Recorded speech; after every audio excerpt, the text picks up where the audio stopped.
Welcome to Sivam filters. நம்ம இன்றைக்கி என்ன டாபிக் பற்றி பார்க்க போகிறோம்னா, பேஸ்மெண்ட் லெவலில் பிசிசி ஒர்க் எப்படி பண்ணணும்னு சொல்லிட்டு பார்க்கலாங்க. பிசிசினா பிளைன் சிமெண்ட் காங்கிரீட், இதே ஆர்சிசினா ரெயின்ஃபோர்ஸ்மெண்ட் சிமெண்ட் காங்கிரீட்டுங்க. கம்பி யூஸ் பண்ணால் ஆர்சிசின்னு சொல்லுவோம், கம்பி யூஸ் பண்ணால் போகிறது வந்து பிசிசின்னு சொல்லுவோம். பிளைன் சிமெண்ட் காங்கிரீட் எப்படி போடலாங்கிறத பற்றி பார்க்கலாங்க. நம்ம சேனல் யாராச்சும் சப்ஸ்கிரைப் பண்ணால் பார்த்துட்டு இருந்தீங்கன்னா சப்ஸ்கிரைப் பண்ணிக்கோங்க. சிவம் பில்டர்ஸ் கோயம்புத்தூர். நம்ம ஆஃபீஸ் லொகேஷன் எங்கே இருக்குன்னு பார்த்தீங்கன்னா, கோயம்புத்தூர் டு திருச்சி ரோட் பாப்மெட்டி ரோடு தாங்க நம்ம ஆஃபீஸ் லொகேட் ஆகிருக்குதுங்க. இந்த கன்ஸ்ட்ரக்ஷன் பார்த்திங்கன்னா நம்ம சூலூரில் பண்ணிட்டு இருக்கிறோங்க. நான் இந்த சூலூர் கன்ஸ்ட்ரக்ஷன் மட்டும் டே 1 ஃபுல் அண்ட் ஃபுல் வீடியோ போட்டுகிட்டே இருக்கிறேங்க. இதை நல்லா வாட்ச் பண்ணிங்கன்னா தெரியும் ஒருத்தர் வீடு கட்டும்போது என்னென்ன ப்ராசஸ் பண்ணலான்னு சொல்லிட்டு. மற்ற சைட் நான் இடையில நடக்கிற ஒர்க்கில் எதுவுமே போடலிங்க. இந்த சைட் மட்டும் ஃபுல்லாக கான்சன்ட்ரேட் பண்ணி அடுத்தடுத்த ஒர்க் என்னென்ன வந்துட்டு இருக்குன்னு சொல்லிட்டு இந்த ஒரு சைட் மட்டும் கான்சன்ட்ரேட் பண்ணி போட்டுட்ருக்கேங்க. நான் ஏற்கனவே சொன்ன மாதிரி பிசிசி ஆர்சிசி. பிசிசினா பிளைன் சிமெண்ட் காங்கிரீட்டுங்க, ஆர்சிசினா ரெயின்ஃபோர்ஸ்மெண்ட் சிமெண்ட் காங்கிரீட். பிசிசி எப்போ போகணும்னா, நம்ம பேஸ்மெண்ட் ஹைட் வந்து ஒரு 3 ஃபீட் 2.5 ஃபீட் இருந்துச்சுன்னா நம்ம நார்மல் பிசிசியே போதுமானதுங்க. இதே பேஸ்மெண்ட் லெவல் வந்து ஒரு 5 ஃபீட் 6 ஃபீட் லெவல் போகுதுன்னா கன்ஃபார்மாக ஆர்சிசி தான் போடணுங்க. கம்பி கட்டி காங்கிரீட் எப்படி ரூஃப் போடுறோமோ அதே போல தான் போடணுங்க. இந்த சோலோ சைட் பார்த்திங்கன்னா நம்ம பேஸ்மெண்ட் ஹைட் பார்த்திங்கன்னா ஃப்ளோரிங் லெவல் பார்த்திங்கன்னா 2.75 ஃபீட்டுங்க. அதனால் நம்ம பிசிசி லெவலுக்கே போயிருக்கிறோங்க. இதுக்கு முன்னாடி ஸ்டேஜ் பார்த்தீங்கன்னா எர்த் ஃபில்லிங் சாயில் கம்ப்ளீட் பண்ணதுக்கப்புறங்க நம்ம ஆன்டி டெர்மைட் ட்ரீட்மெண்ட் எப்படி பண்ணலாம்னு சொல்லி பார்த்துருந்தாங்க. யாராச்சும் பார்க்கலன்னா அந்த வீடியோ போய் பார்த்துக்கோங்க எப்படி பண்ணுறதுன்னு சொல்லிட்டு.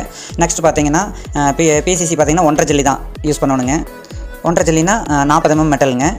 நம்ம பிசிசி போடுறதுக்கு முன்னாடி என்ன பண்ணணும்னு பார்த்தீங்கன்னா, ஃபஸ்ட்டு வந்து சாயில் வந்து லெவல் பண்ணிவிட்டு எர்த்ராமர் போட்டு ஹரிசாண்டல் வெர்டிக்கல் நம்ம ஓட்டி விட்டு கொடுங்க. அப்போ தான் நம்ம வந்து சாயில் வந்து ரொம்ப டைட் ஆகி நமக்கு பின்னாடி வந்து செட்டில்மெண்ட் இஷ்யூ கண்டிப்பாக வராமல் இருக்குங்க.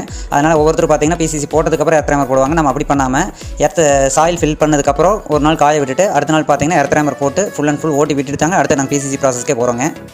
அதுபோல் இந்த பில்டிங் பார்த்தீங்கன்னா காம்பவுண்ட் வால் டேரெக்டாக நாங்கள் பிளிந்த் பீம்லேயே கனெக்ட் பண்ணிட்டோங்க. ஏன்னா சைட்டு இடங்கிறங்காட்டி பின்னாடி பார்த்தீங்கன்னா அதுக்கு பக்கத்தில் யாராச்சும் நம்ம வீடு கட்டும்போது எக்ஸ்கவேஷன் பண்ணும்போது பார்த்தீங்கன்னா 7 ஃபீட் 8 ஃபீட் போகும்போது நம்ம காம்பவுண்ட் வால் வந்து சரியான வாய்ப்பு இருக்குது. அதனால் நாங்கள் பார்த்தீங்கன்னா வீட்டோட பிளிந்த் பீம், அதாவது கிரேட் பீம் சொல்லுவீங்களா, கிரவுண்ட் லெவல் அந்த லெவல்லேயே பார்த்தீங்கன்னா டைப் பண்ணிட்டோங்க. காம்பவுண்ட் வாலையும் அதுக்கான பில்லர், காம்பவுண்ட் வால்க்கான பில்லர் எல்லாமே ரைஸ் பண்ணி விட்டுடுவோங்க. நம்ம எர்த்ராமர் ஓட்டினதுக்கப்புறம் பார்த்தீங்கன்னா 4 இன்ச் பிசிசி போட வேண்டியது இருக்குது 1.5 மெட்டலுங்க. அதில் 1 இன்ச் பார்த்தீங்கன்னா ஃபஸ்ட்டு வந்து எம்சாண்ட் ஃபில் பண்ணிடுறதுங்க. சாயிலுக்கு மேலேயே வந்து ஒரு கிரிப்புக்காக வந்து எம்சாண்ட் வந்து என்டையராக ஃபில் பண்ணியிருக்கிறோங்க. அதுதான் நீங்கள் இந்த வீடியோவில் பார்த்துட்டு இருக்கீங்க. நெக்ஸ்ட் எம்சாண்ட் ஃபில் பண்ணதுக்கப்புறம் பார்த்தீங்கன்னா மட்டை வந்து லெவல் பண்ணிக்கணுங்க. எந்த அளவுக்கு கொட்ட போகிறோன்னு சொல்லி என்டையராக, ஏன்னா ஒரு இடத்துல மண் லெவல் பார்த்திங்கன்னா அதிகமாக இருக்கும், ஒரு இடத்துல கம்மியாக இருக்குங்க.